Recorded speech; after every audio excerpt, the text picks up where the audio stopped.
ಮೈಸೂರು ಹುಲಿ ಟಿಪ್ಪು ಸುಲ್ತಾನ್ ಮತ್ತು ಖಾಮಿನೆಯ ಇರಾನ್ ಕ್ಷಿಪಣಿ ಕ್ರಾಂತಿ. ನಮಸ್ಕಾರ ದೋಸ್ತ್, ವೆಲ್ಕಮ್ ಟು ಫಸ್ಟ್ ಕನ್ನಡ. ಇದು ಎಡಿಟರ್ ಸ್ಪೆಷಲ್.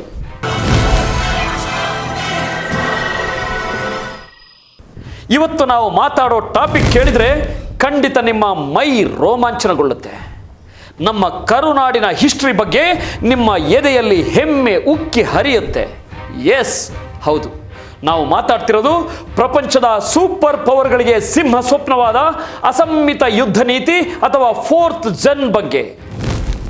ಶತ್ರುವಿನ ಬಳಿ ಸಾವಿರಾರು ಯುದ್ಧ ವಿಮಾನಗಳಿರಬಹುದು, ಟನ್ ಗಟ್ಟಲೆ ಬಾಂಬ್ಗಳಿರಬಹುದು, ಆದರೆ ಅವರ ವೀಕ್ ಪಾಯಿಂಟ್ ಹುಡುಕಿ ನಮ್ಮ ಬ್ರೈನ್ ಮತ್ತು ಟೆಕ್ನಾಲಜಿ ಯೂಸ್ ಮಾಡಿ ಅನಿರೀಕ್ಷಿತ ಪೆಟ್ಟು ಕೊಡೋದೇ ಈ ಅಸಮ್ಮಿತ ಯುದ್ಧದ ಮಾಸ್ಟರ್ ಸ್ಟ್ರೋಕ್. ಇತಿಹಾಸದಲ್ಲಿ ಈ ತಂತ್ರವನ್ನು ಲೆವೆಲ್ ಅಪ್ ಮಾಡಿದ ಇಬ್ಬರು ಲೆಜೆಂಡ್ಗಳಿದ್ದಾರೆ. ಒಬ್ಬರು 18ನೇ ಶತಮಾನದಲ್ಲಿ ಬ್ರಿಟಿಷರ ಎದೆ ನಡುಗಿಸಿದ ಮೈಸೂರಿನ ಹುಲಿ ಟಿಪ್ಪು ಸುಲ್ತಾನ್, ಮತ್ತೊಬ್ಬರು 21ನೇ ಶತಮಾನದಲ್ಲಿ ಅಮೆರಿಕ ಮತ್ತು ಇಸ್ರೇಲ್ ಆಕ್ಯುಪೈಡ್ ಪ್ಯಾಲೆಸ್ಟೈನ್ನ ನಿದ್ದೆಗೆಡಿಸಿದ ಇರಾನ್ನ supreme leader Ayatollah Seyyed Ali Khamenei. ಬನ್ನಿ, ಇವತ್ತಿನ ಈ ಎಡಿಟರ್ ಸ್ಪೆಷಲ್ನಲ್ಲಿ ಇವರಿಬ್ಬರ ಟೆಕ್ನಾಲಜಿ ಮತ್ತು ತ್ಯಾಗದ ಈ ಕ್ರೇಜಿ ಕನೆಕ್ಷನ್ ಅನ್ನು ಡಿಕೋಡ್ ಮಾಡೋಣ. ಇರಾನ್ನ ಮಿಸೈಲ್ ಪವರ್ ಫತ್ತಾಹ್ನಿಂದ ಖೋರಮ್ ಶಹರ್ವರೆಗೆ. ಗೆಳೆಯರೆ, ಇರಾನ್ನ ಮಿಸೈಲ್ ಪ್ರೋಗ್ರಾಮ್ ಅಂದರೆ ಅದು ಸುಮ್ಮನೆ ಯಾವುದೋ ವೆಪನ್ ಫ್ಯಾಕ್ಟರಿ ಅಲ್ಲ, ಅದು ಆ ದೇಶದ ನ್ಯಾಷನಲ್ ಸೆಕ್ಯೂರಿಟಿಯ ಜೀವನಾಡಿ. ಪಾಶ್ಚಿಮಾತ್ಯ ದೇಶಗಳು ಇರಾನ್ ಮೇಲೆ ಎಷ್ಟೇ ನಿರ್ಬಂಧ ಹಾಕಿದರೂ, ಯುದ್ಧ ವಿಮಾನಗಳನ್ನು ಕೊಡದೆ ಹೋದರೂ ಇರಾನ್ ಜಗ್ಗಲಿಲ್ಲ, ಕುಗ್ಗಲಿಲ್ಲ. ಬದಲಾಗಿ ನೀವು ವಿಮಾನ ಕೊಡದಿದ್ರೆ ನಾವೇನು ಸುಮ್ಮನೆ ಕೂರ್ತೀವಾ ಅಂತ ಹೇಳಿ ತಮ್ಮದೇ ಆದ ಭೀಕರ ಪ್ಯಾಲಿಸ್ಟಿಕ್ ಕ್ಷಿಪಣಿಗಳನ್ನು ರೆಡಿ ಮಾಡಿಕೊಂಡ್ರು ನೋಡಿ. ಆರಂಭದಲ್ಲಿ ಇರಾನ್ ದ್ರವ ಇಂಧನ ಅಂದರೆ ಲಿಕ್ವಿಡ್ ಫ್ಯೂಯಲ್ ಬಳಸ್ತಿತ್ತು. ಆದರೆ ಅದರಲ್ಲಿ ಒಂದು ಪ್ರಾಬ್ಲಮ್ ಇತ್ತು, ಲಾಂಚ್ ಮಾಡೋಕ್ಕೆ ಗಂಟೆಗಟ್ಟಲೆ ಟೈಮ್ ಬೇಕಿತ್ತು. ಆದರೆ ಇರಾನ್ನ ಇಂಜಿನಿಯರ್ಗಳು ಗೇಮ್ ಚೇಂಜರ್ ಆದ ಘನ ಇಂಧನ ಅಂದರೆ ಸಾಲಿಡ್ ಫ್ಯೂಯಲ್ ಟೆಕ್ನಾಲಜಿಯನ್ನು ಡೆವಲಪ್ ಮಾಡಿದರು. ಇದರಿಂದಾಗಿ ಮಿಸೈಲ್ಗಳನ್ನು ವರ್ಷಗಟ್ಟಲೆ ಸ್ಟೋರ್ ಮಾಡಬಹುದು ಮತ್ತು ಜಸ್ಟ್ ನಿಮಿಷಗಳಲ್ಲಿ ಶತ್ರುಗಳ ಮೇಲೆ ಫೈರ್ ಮಾಡಬಹುದು. ಇದರ ಅತಿ ದೊಡ್ಡ ಉದಾಹರಣೆ ಅಂದರೆ 2023ರಲ್ಲಿ ಇರಾನ್ ಅನಾವರಣಗೊಳಿಸಿದ ಫತ್ತಾಹ್-1 ಹೈಪರ್ಸಾನಿಕ್ ಕ್ಷಿಪಣಿ. ಇದು ಸುಮ್ಮನೆ ಸ್ಪೀಡಾಗಿ ಹೋಗುವ ರಾಕೆಟ್ ಅಲ್ಲವೇ ಅಲ್ಲ, ಇದು ಶಬ್ದದ ವೇಗಕ್ಕಿಂತ 13ರಿಂದ 15 ಪಟ್ಟು ಹೆಚ್ಚು ವೇಗದಲ್ಲಿ ಅಂದರೆ ಮ್ಯಾಕ್ 13 to 15 ವೇಗದಲ್ಲಿ ಮುನ್ನುಗ್ಗುತ್ತದೆ. ಇದರ ನಿಜವಾದ ಮ್ಯಾಜಿಕ್ ಇರೋದು ಇದರ ಮರುಪ್ರವೇಶ ವಾಹನ ಅಥವಾ ಹೈಪರ್ಸಾನಿಕ್ ವಿನ್ಯಾಸದಲ್ಲಿ. ಇದು ವಾತಾವರಣಕ್ಕೆ ಮರುಪ್ರವೇಶಿಸುವಾಗ ಅನಿರೀಕ್ಷಿತವಾಗಿ ತನ್ನ ಪಥವನ್ನು ಬದಲಾಯಿಸುತ್ತದೆ. Pull up and pull down manoeuvres. ಇದರಿಂದ ಇಸ್ರೇಲ್ ಆಕ್ಯುಪೈಡ್ ಪ್ಯಾಲೆಸ್ಟೈನ್ನ ಐರನ್ ಡೋಮ್ನಂತಹ ರೇಡಾರ್ಗಳು ಕನ್ಫ್ಯೂಸ್ ಆಗೋದಷ್ಟೇ ಅಲ್ಲ, ಅಕ್ಷರಶಃ ಫೇಲ್ ಆಗುತ್ತೆ. ಇನ್ನು ಖೋರಮ್ ಶಹರ್ 4 ಬಗ್ಗೆ ಹೇಳಲೇಬೇಕು. ಇದು ಬರೋಬ್ಬರಿ 1500 kg ತೂಕದ ಸಿಡಿತಲೆಯನ್ನು ಹೊತ್ತು 2000 ಕಿಲೋಮೀಟರ್ ದೂರದ ಗುರಿಯನ್ನು ಧ್ವಂಸ ಮಾಡಬಲ್ಲದು.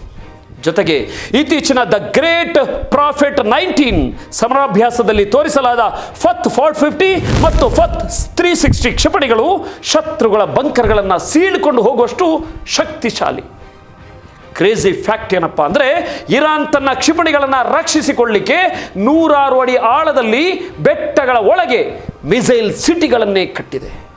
ಸಿಮ್ನಾನ್ ಕಾಂಪ್ಲೆಕ್ಸ್, ಫಾಸ್ ಪ್ರಾಂತ್ಯದ ಲಾರ್ ಮಿಸೈಲ್ ಸೆಂಟರ್ ಮತ್ತು ಟೆಹರಾನ್ನ ವಾಯುವ್ಯದಲ್ಲಿರುವ ದಸ್ತವಾರೆಹ್ ಬ್ಯಾರೆಕ್ಸ್ ಹಾಗೂ 7th ಐರನ್ ಬ್ರಿಗೇಡ್ನ ಅಲ್ ಮೆಹದಿ ಬ್ಯಾರೆಕ್ಸ್ ಇರಾನ್ನ ನಿಷ್ಕ್ರಿಯ ರಕ್ಷಣೆ ಅಂದರೆ ಪ್ಯಾಸಿವ್ ಡಿಫೆನ್ಸ್ ತಂತ್ರಕ್ಕೆ ಬೆಸ್ಟ್ ಉದಾಹರಣೆಗಳು.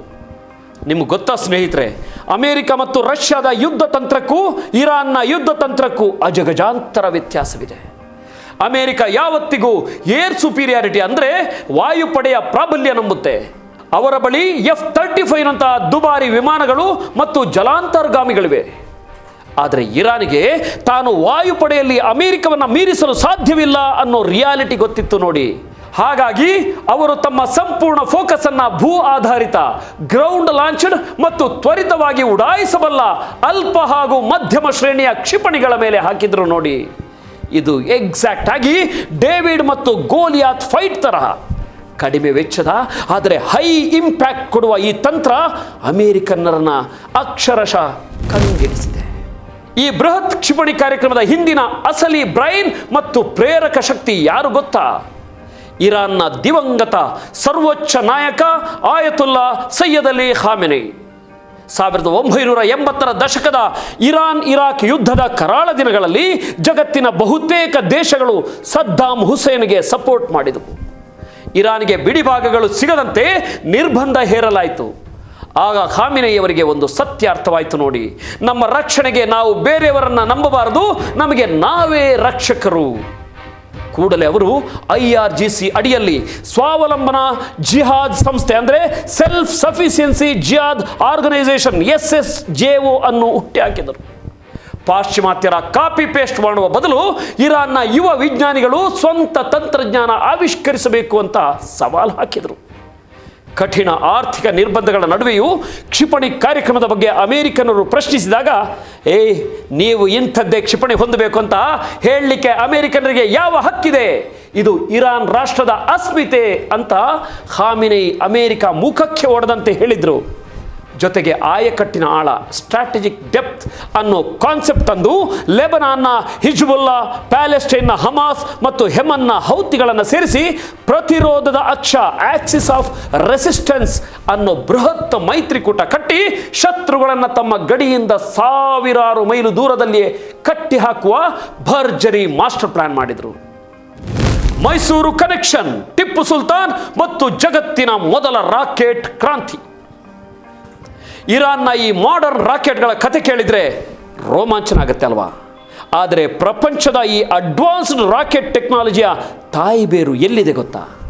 ಅದು ಎಲ್ಲೋ ಅಮೆರಿಕದಲ್ಲೋ ರಷ್ಯಾದಲ್ಲೋ ಇಲ್ಲ, ಬದಲಾಗಿ ನಮ್ಮ ಹೆಮ್ಮೆಯ ಕರುನಾಡಿನ ರಾಜಧಾನಿ ಬೆಂಗಳೂರಿನಲ್ಲಿದೆ. ಎಸ್, ಹೌದು, ಇದು ಜಗತ್ತಿನ ಮೊಟ್ಟ ಮೊದಲ ಯಶಸ್ವಿ ಕಬ್ಬಿಣದ ಕವಚದ ಯುದ್ಧ ರಾಕೆಟ್ಗಳನ್ನು ಅಂದರೆ ಐರನ್ ಕೇಸ್ಡ್ ವಾರ್ ರಾಕೆಟ್ಸ್ ಪರಿಚಯಿಸಿದ ಮೈಸೂರಿನ ಹುಲಿ ಬ್ರಿಟಿಷರ ನಿದ್ದೆಗೆಡಿಸಿ ಸಂಘ ಪರಿವಾರಕ್ಕೆ ಇವತ್ತಿಗೂ ಸಿಂಹ ಸ್ವಪ್ನವಾಗಿ ಕಾಡುತ್ತಿರುವ ಮೈಸೂರು ಹುಲಿ ಟಿಪ್ಪು ಸುಲ್ತಾನ್ ಮತ್ತು ಆತನ ತಂದೆ ಹೈದರಾಲಿಯ ಕತೆ. 18ನೇ ಶತಮಾನದಲ್ಲಿ ಬ್ರಿಟಿಷರ ಫಿರಂಗಿಗಳನ್ನು ಎದುರಿಸಲು ಟಿಪ್ಪು ಸುಲ್ತಾನರಿಗೆ ಒಂದು on the spot long range weapon ಬೇಕಿತ್ತು. ಆಗಿನ ಕಾಲದಲ್ಲಿ ಚೀನಾ, ಯುರೋಪ್ನಲ್ಲೆಲ್ಲ ಕಾಗದ ಅಥವಾ ಬಿದಿರಿನ ರಾಕೆಟ್ ಇತ್ತು. ಆದರೆ ಅವು ಬರೀ ಪಟಾಕಿ ಥರ ಸಿಡಿಯುತ್ತಿದ್ವೆ ಹೊರತು ಯಾರಿಗೂ ಡ್ಯಾಮೇಜ್ ಮಾಡ್ತಿರ್ಲಿಲ್ಲ. ಆಗ ಇದೇ ಟಿಪ್ಪು ಸುಲ್ತಾನ್ ಸಾಮ್ರಾಜ್ಯದಲ್ಲಿದ್ದ ಇಂಜಿನಿಯರ್ಗಳು ಮೃದುವಾದ ಕಬ್ಬಿಣವನ್ನು ಸುರುಳಿಯಾಗಿ ಸುತ್ತಿ ಬಲವಾದ ಕಬ್ಬಿಣದ ಕವಚ ಅಂದರೆ ಐರನ್ ಕೇಸಿಂಗ್ ಮಾಡಿ ಅದರೊಳಗೆ ಬ್ಲ್ಯಾಕ್ ಪೌಡರ್ ತುಂಬಿ ಡೆಡ್ಲಿ ರಾಕೆಟ್ ಮಾಡಿದರು. 2 kg 200 ಗ್ರಾಮಿಂದ 5.5 kg ತೂಕವಿದ್ದ ಈ ರಾಕೆಟ್ಗಳು ಬರೋಬ್ಬರಿ 1.5 ಇಂದ 2 ಕಿಲೋಮೀಟರ್ಗಳವರೆಗೆ ಹಾರಿ ಹೋಗ್ತಿದ್ವು. ವೈರಿಗಳ ಟಾರ್ಗೆಟ್ ಅನ್ನ ಉಡಾಯಿಸ್ತಿದ್ವು. ಇದೇ ಬೆಂಗಳೂರಿನ ಕಲಾಸಿಪಾಳ್ಯ ಸಿಟಿ ಮಾರ್ಕೆಟ್ ಬಳಿ ಇರುವ ತಾರಾಮಂಡಲಪೇಟೆ ಅಂದು ಮೈಸೂರು ಸೇನೆಯ ಶಸ್ತ್ರಾಸ್ತ್ರ ಸಂಶೋಧನಾ ಕೇಂದ್ರ ಅಂದರೆ ಆರ್ಡನ್ಸ್ ಫ್ಯಾಕ್ಟರಿ ಆಗಿತ್ತು. ಇತ್ತೀಚೆಗೆ ಮೆಟ್ರೋ ಕಾಮಗಾರಿ ಮಾಡುವಾಗ ಇಲ್ಲಿ ಸಿಕ್ಕ ರಾಕೆಟ್ ಅವಶೇಷಗಳೇ ಇದಕ್ಕೆ ಸಾಕ್ಷಿ. ಟಿಪ್ಪು ಸುಲ್ತಾನ್ ಬರೀ ರಾಕೆಟ್ ಮಾಡಲಿಲ್ಲ, ಅವರು ಒಂದು ಮಿಸೈಲ್ ಪಡೆಯನ್ನೇ ಕಟ್ಟಿದ್ರು. ಅವರ ಫತುಲ್ ಮುಜಾಹಿದೀನ್ ಸೇನಾ ಕೈಪಿಡಿಯ ಪ್ರಕಾರ ಪ್ರತಿ ಬ್ರಿಗೇಡ್ಗೆ 200 ರಾಕೆಟ್ ಸೈನಿಕರು ಇರ್ತಿದ್ರು. 1780ರ 2ನೇ ಆಂಗ್ಲೋ ಮೈಸೂರು ಯುದ್ಧದ ಅಂದರೆ ಪೊಲ್ಲಿಲೂರ್ ಕದನ, ಬ್ಯಾಟಲ್ ಆಫ್ ಪೊಲ್ಲಿಲೂರ್, ಈ ರಾಕೆಟ್ಗಳು ಬ್ರಿಟಿಷ್ ಸೇನಾಧಿಕಾರಿ ಕರ್ನಲ್ ವಿಲಿಯಂ ಬೈಲಿಯ ಮದ್ದುಗುಂಡುಗಳ ಮೇಲೆ ಬಿದ್ದು ಬ್ರಿಟಿಷರನ್ನ ಚಿಂದಿ ಉಡಾಯಿಸಿದವು. ಬ್ರಿಟಿಷ್ ಸೈನಿಕರು ಇದನ್ನ ಹಾರುವ ಪ್ಲೇಗ್, ಫ್ಲೈಯಿಂಗ್ ಪ್ಲೇಗ್ಸ್ ಅಂತ ಕರೆದು ನಡುಗುತ್ತಿದ್ದರು. 1799ರಲ್ಲಿ ಟಿಪ್ಪು ಮರಣವನ್ನಪ್ಪಿದ ನಂತರ ಬ್ರಿಟಿಷರು ಈ ರಾಕೆಟ್ಗಳನ್ನ ಲಂಡನ್ಗೆ ಕದ್ದೊಯ್ದು ರಿವರ್ಸ್ ಇಂಜಿನಿಯರಿಂಗ್ ಮಾಡಿ ವಿಲಿಯಂ ಕಾಂಗ್ರೀವ್ ನೇತೃತ್ವದಲ್ಲಿ ಕಾಂಗ್ರೀವ್ ರಾಕೆಟ್ ಅಂತ ಹೆಸರಿಟ್ಟು ಅಮೆರಿಕ ವಿರುದ್ಧ ಬಳಸಿದ್ರು. ಇದು ಅಮೆರಿಕದ ರಾಷ್ಟ್ರಗೀತೆ ದ ಸ್ಟಾರ್ ಸ್ಪ್ಯಾಂಗಲ್ಡ್ ಬ್ಯಾನರ್ನಲ್ಲೂ ಉಲ್ಲೇಖವಾಗಿದೆ.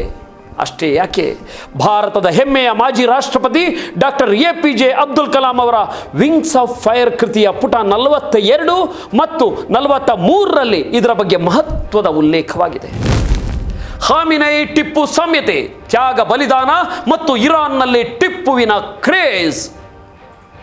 ಎಸ್, ಕಾಲ ಮತ್ತು ದೇಶ ಬೇರೆಯಾದರೂ ಆಯತುಲ್ಲಾ ಸೈಯದ್ ಅಲಿ ಖಾಮೆನಿ ಮತ್ತು ಟಿಪ್ಪು ಸುಲ್ತಾನ್ ಇಬ್ಬರ ಸೈದ್ಧಾಂತಿಕ ಹಾದಿ ಮತ್ತು ವಸಾಹತುಶಾಹಿ ವಿರೋಧಿ ನಿಲುವು ಸೇಮ್ ಟು ಸೇಮ್ ಬಾಸ್. ಇವರಿಬ್ಬರ ಅತಿ ದೊಡ್ಡ ಹೋಲಿಕೆ ಅಂದರೆ ತಾಂತ್ರಿಕ ಸ್ವಾವಲಂಬನೆ ಮತ್ತು ಬೇರೆ ದೇಶಗಳ ಮುಂದೆ ತಲೆಭಾಗದ ಆಟಿಟ್ಯೂಡ್. ಬ್ರಿಟಿಷರನ್ನು ಓಡಿಸಲಿಕ್ಕೆ ಮೈಸೂರು ಹುಲಿ ಟಿಪ್ಪು ಸುಲ್ತಾನ್ ಫ್ರೆಂಚ್, ಆಟೋಮನ್ ಮತ್ತು ಅಫ್ಘಾನ್ ರಾಜರ ಜೊತೆ ಕೈ ಜೋಡಿಸಲಿಕ್ಕೆ ಯತ್ನಿಸಿದರು. ಗುಲಾಮಗಿರಿಯ ಸಹಾಯಕ ಸೈನ್ಯ ಪದ್ಧತಿಯನ್ನು ಒಪ್ಪದೆ ಕಡೆ ಉಸಿರಿರುವವರೆಗೂ ಹೋರಾಡಿದರು. ಅದೇ ರೀತಿ ಖಾಮಿನಿಯವರು ಅಮೆರಿಕ ಮತ್ತು ಪಾಶ್ಚಿಮಾತ್ಯರ ನವ ವಸಾಹತುಶಾಹಿ ಮತ್ತು ಅಹಂಕಾರದ ವಿರುದ್ಧ ಕೊನೆ ಉಸಿರಿರುವವರೆಗೂ ಸಿಡಿದೆದ್ರು. ಇಸ್ಲಾಮಿಕ್ ತತ್ವಶಾಸ್ತ್ರದಲ್ಲಿ ಶಹಾದತ್ ಅಂದರೆ ಹುತಾತ್ಮರಾಗುವುದಕ್ಕೆ ಅಥವಾ ಬಲಿದಾನಕ್ಕೆ ಅತಿ ದೊಡ್ಡ ಮರ್ಯಾದೆ ಇದೆ. ಮೇ 4, 1799 ಜನರಲ್ ಬೈರ್ಡ್ ನೇತೃತ್ವದಲ್ಲಿ ಬ್ರಿಟಿಷರು ಶ್ರೀರಂಗಪಟ್ಟಣಕ್ಕೆ ಮುತ್ತಿಗೆ ಹಾಕಿದಾಗ ಶರಣಾಗುವ ಆಫರ್ನ ರಿಜೆಕ್ಟ್ ಮಾಡಿದ ಮೈಸೂರು ಹುಲಿ 100 ದಿನ ಕುರಿಯಂತೆ ಬದುಕೋದಕ್ಕಿಂತ 1 ದಿನ ಹುಲಿಯಂತೆ ಬದುಕೋದು ಲೇಸು ಅಂತ ಹೇಳಿ ರಣರಂಗದಲ್ಲೇ ವೀರ ಮರಣವನ್ನೊಪ್ಪಿದ್ರು. ಪಾಕಿಸ್ತಾನದ ಮಾಜಿ ಪ್ರಧಾನಿ ಇಮ್ರಾನ್ ಖಾನ್ ಸಹ ಬ್ರಿಟಿಷರಿಗೆ ಶರಣಾದ ಬಹದ್ದೂರ್ ಶಾ ಜಾಫರ್ಗಿಂತ ಕೊನೆ ರಕ್ತದ ಹನಿವರೆಗೂ ಹೋರಾಡಿದ ಟಿಪ್ಪು ಸುಲ್ತಾನ್ ನಮ್ಮ ನಿಜವಾದ ನಾಯಕ ಅಂತ ಹೇಳಿದ್ರು. ಇದೇ ತರಹದ ಹಿಸ್ಟ್ರಿ 21ನೇ ಶತಮಾನದಲ್ಲಿ ರಿಪೀಟ್ ಆಯಿತು ನೋಡಿ. ಯಾವುದೇ ಬೆದರಿಕೆಗೆ ಜಗ್ಗದ ಇರಾನ್ನ ಸುಪ್ರೀಂ ಲೀಡರ್ 86 ವರ್ಷದ ಸೈಯದ್ ಅಲಿ ಖಾಮಿನಿ ಫೆಬ್ರವರಿ 28, 2026 ಅಮೆರಿಕ ಮತ್ತು ಇಸ್ರೇಲ್ ಆಕ್ಯುಪೈಡ್ ಪ್ಯಾಲೆಸ್ಟೈನ್ ನಡೆಸಿದ ಭೀಕರ ವಾಯುದಾಳಿಯಲ್ಲಿ ಹತ್ಯೆಯಾದರು. ಈ ಸಾವನ್ನ ಇರಾನ್ ಸರ್ಕಾರ ಅಧಿಕೃತವಾಗಿ ಶಹಾದತ್ ಮ್ಯಾಟಿಡಾಮ್ ಅಂತ ಘೋಷಿಸಿ 40 ದಿನಗಳ ಕರಾಳ ಶೋಕಾಚರಣೆ ಆಚರಿಸಿತು. ನಿಮಗೆ ಇನ್ನೊಂದು ಕ್ರೇಜಿ ನ್ಯೂಸ್ ಹೇಳ್ತೀನಿ ಕೇಳಿ. ನಮ್ಮ ಟಿಪ್ಪು ಸುಲ್ತಾನ್ರಿಗೆ ಇರಾನ್ನಲ್ಲಿ ಸಿಕ್ಕಾಪಟ್ಟೆ ರೆಸ್ಪೆಕ್ಟ್ ಇದೆ. ಇರಾನ್ನ ಬಾಕಿರುಲ್ ಉಲೂಮ್ ರಿಸರ್ಚ್ ಇನ್ಸ್ಟಿಟ್ಯೂಟ್ ಪಬ್ಲಿಷ್ ಮಾಡಿರೋ ಹಾಕೆಮಾನಿಯೆ ಶಿಹಾ ದರ್ ಬಸ್ತಾರ್ ಹೇ ತಾರೀಖ್ ಅನ್ನೋ ಬೃಹತ್ ಪುಸ್ತಕದಲ್ಲಿ ಶಿಯಾ ರಾಜರ ಜೊತೆಗೆ ಟಿಪ್ಪುವಿಗಾಗಿಯೇ ಒಂದು ಸ್ಪೆಷಲ್ ಚಾಪ್ಟರ್ ಇದೆ. ಟಿಪ್ಪು ಸುಲ್ತಾನರ ಜಾತ್ಯತೀತ ನಿಲುವುಗಳನ್ನು ಮೆಚ್ಚಿ ಇರಾನ್ ಅವರನ್ನು ಸಫೀರ್ ಎ ರಹಾಯ್ ವಿಮೋಚನೆಯ ರಾಯಭಾರಿ ಅಂತ ಕೊಂಡಾಡಿದೆ. ಅಷ್ಟೇ ಅಲ್ಲ ದೋಸ್ತ್, ಮಹಾನ್ ಕವಿ ಅಲ್ಲಮಾ ಇಕ್ಬಾಲ್ ಅವರು ತಮ್ಮ ಕವನಗಳಲ್ಲಿ ಟಿಪ್ಪು ಸುಲ್ತಾನ್ರನ್ನ ಪೂರ್ವದ ನಕ್ಷತ್ರ ಅಂತ ಹೊಗಳಿದ್ದಾರೆ. ಈ ಕವನಗಳು ಇರಾನ್ನಲ್ಲಿ ಇಂದಿಗೂ ಫೇಮಸ್ ಆಗಿವೆ. 1984ರಲ್ಲಿ ಅಮೆರಿಕದ ಮಾಲ್ಕಮ್ ಎಕ್ಸ್ ರಂತಹ ನಾಯಕರ ಸ್ಟ್ಯಾಂಪ್ ರಿಲೀಸ್ ಮಾಡಿದ ಇರಾನ್ ಸಾಮ್ರಾಜ್ಯಶಾಹಿ ವಿರೋಧಿ ಹೋರಾಟಗಾರರಿಗೆ ಯಾವಾಗಲೂ ಬೆಂಬಲ ನೀಡಿದೆ. ಮತ್ತೊಂದು ಇಂಟ್ರೆಸ್ಟಿಂಗ್ ವಿಚಾರ ಅಂದರೆ ಪಾಕಿಸ್ತಾನದ ಯುದ್ಧ ನೌಕೆ ಅಂದರೆ ಹೆಸರು PNS ಟಿಪ್ಪು ಸುಲ್ತಾನ್. ಈ ನೌಕೆ ಇರಾನ್ನ ಬಂದರ್ ಅಬ್ಬಾಸ್ಗೆ ಭೇಟಿ ನೀಡಿದಾಗ ಇರಾನ್ ನೌಕಾಪಡೆ ಅದಕ್ಕೆ ಗ್ರ್ಯಾಂಡ್ ವೆಲ್ಕಮ್ ಕೊಟ್ಟಿತ್ತು. ಇದು ಇಸ್ಲಾಂ ಜಗತ್ತಿನಲ್ಲಿ ಟಿಪ್ಪು ಸುಲ್ತಾನ್ರ ಹೆಸರಿಗಿರುವ ಪವರ್ ತೋರಿಸುತ್ತೆ. ಸೊ ಫ್ರೆಂಡ್ಸ್, ಇದಾಗಿತ್ತು ನಮ್ಮ 18ನೇ ಶತಮಾನದ ಟಿಪ್ಪು ಸುಲ್ತಾನ್ರಿಂದ ಹಿಡಿದು ಇವತ್ತಿನ ಖಾಮಿನಿಯರ ಇರಾನ್ ಕ್ಷಿಪಣಿ ಕಾರ್ಯಕ್ರಮದವರೆಗಿನ ರೋಚಕ ಪಯಣ. ಕೇವಲ ಮೃದುವಾದ ಕಬ್ಬಿಣದ ಕೊಳವೆಯಲ್ಲಿದ್ದ ಟೆಕ್ನಾಲಜಿ ಇವತ್ತು ಮ್ಯಾಕ್ 15 ವೇಗದಲ್ಲಿ ಮುನ್ನುಗ್ಗುವ ಹೈಪರ್ಸಾನಿಕ್ ಕ್ಷಿಪಣಿಯಾಗಿ ಬೆಳೆದು ನಿಂತಿದೆ. ಬ್ರಿಟಿಷರ ಫಿರಂಗಿ ಎದುರಿಸಲು ನಮ್ಮ ಬೆಂಗಳೂರಿನ ತಾರಾಮಂಡಲ ಪೇಟೆಯಲ್ಲಿ ಶುರುವಾದ ಆ ಐತಿಹಾಸಿಕ ಸಂಶೋಧನೆ ಇವತ್ತು ಪ್ರಪಂಚದ ಅಂತರಖಂಡಾಂತರ ಕ್ಷಿಪಣಿಗಳ ಅಂದರೆ ICBMs ರೂಪ ಪಡೆದುಕೊಂಡಿದೆ. ವೆಪನ್ಸ್ ಬದಲಾಗಿರಬಹುದು, ಕಾಲ ಬದಲಾಗಿರಬಹುದು, ಆದರೆ ಸಾರ್ವಭೌಮತ್ವದ ರಕ್ಷಣೆ, ತಾಂತ್ರಿಕ ಸ್ವಾವಲಂಬನೆಯ ಹಂಬಲ ಮತ್ತು ಶತ್ರುವಿಗೆ ತಲಭಾಗದ ಆ ಬಲಿದಾನದ ಮನೋಭಾವ ಯಾವತ್ತೂ ಬದಲಾಗಿಲ್ಲ. ಇದೇ ಇತಿಹಾಸದ ಅಸಲಿ ಸತ್ಯ. ಈ ವಿಡಿಯೋ ನಿಮಗೆ ಇಷ್ಟ ಆಗಿದ್ರೆ, ನಮ್ಮ ನಾಡಿನ ಹಿಸ್ಟರಿ ಬಗ್ಗೆ ಹೆಮ್ಮೆ ಅನಿಸಿದರೆ ಮರೆಯದೆ ಲೈಕ್ ಮಾಡಿ, ನಿಮ್ಮ ಫ್ರೆಂಡ್ಸ್ ಜೊತೆ ಶೇರ್ ಮಾಡಿ. ಯಾಕೆಂದರೆ ಇದು ಕೇವಲ ಸುದ್ದಿ ಅಥವಾ ಸುದ್ದಿಯ ವಿಶ್ಲೇಷಣೆಯಲ್ಲ, ಇದೊಂದು ರೋಚಕ ಚಳುವಳಿ. ನೋಡ್ತಾ ಇರಿ ಫಸ್ಟ್ ಕನ್ನಡ, ಆಗೋದಲ್ಲ ಒಳ್ಳೆಯದಕ್ಕೆ. ನಮಸ್ಕಾರ. ಜೈ ಹಿಂದ್, ಜೈ ಕರ್ನಾಟಕ, ಜೈ ಟಿಪ್ಪು ಸುಲ್ತಾನ್.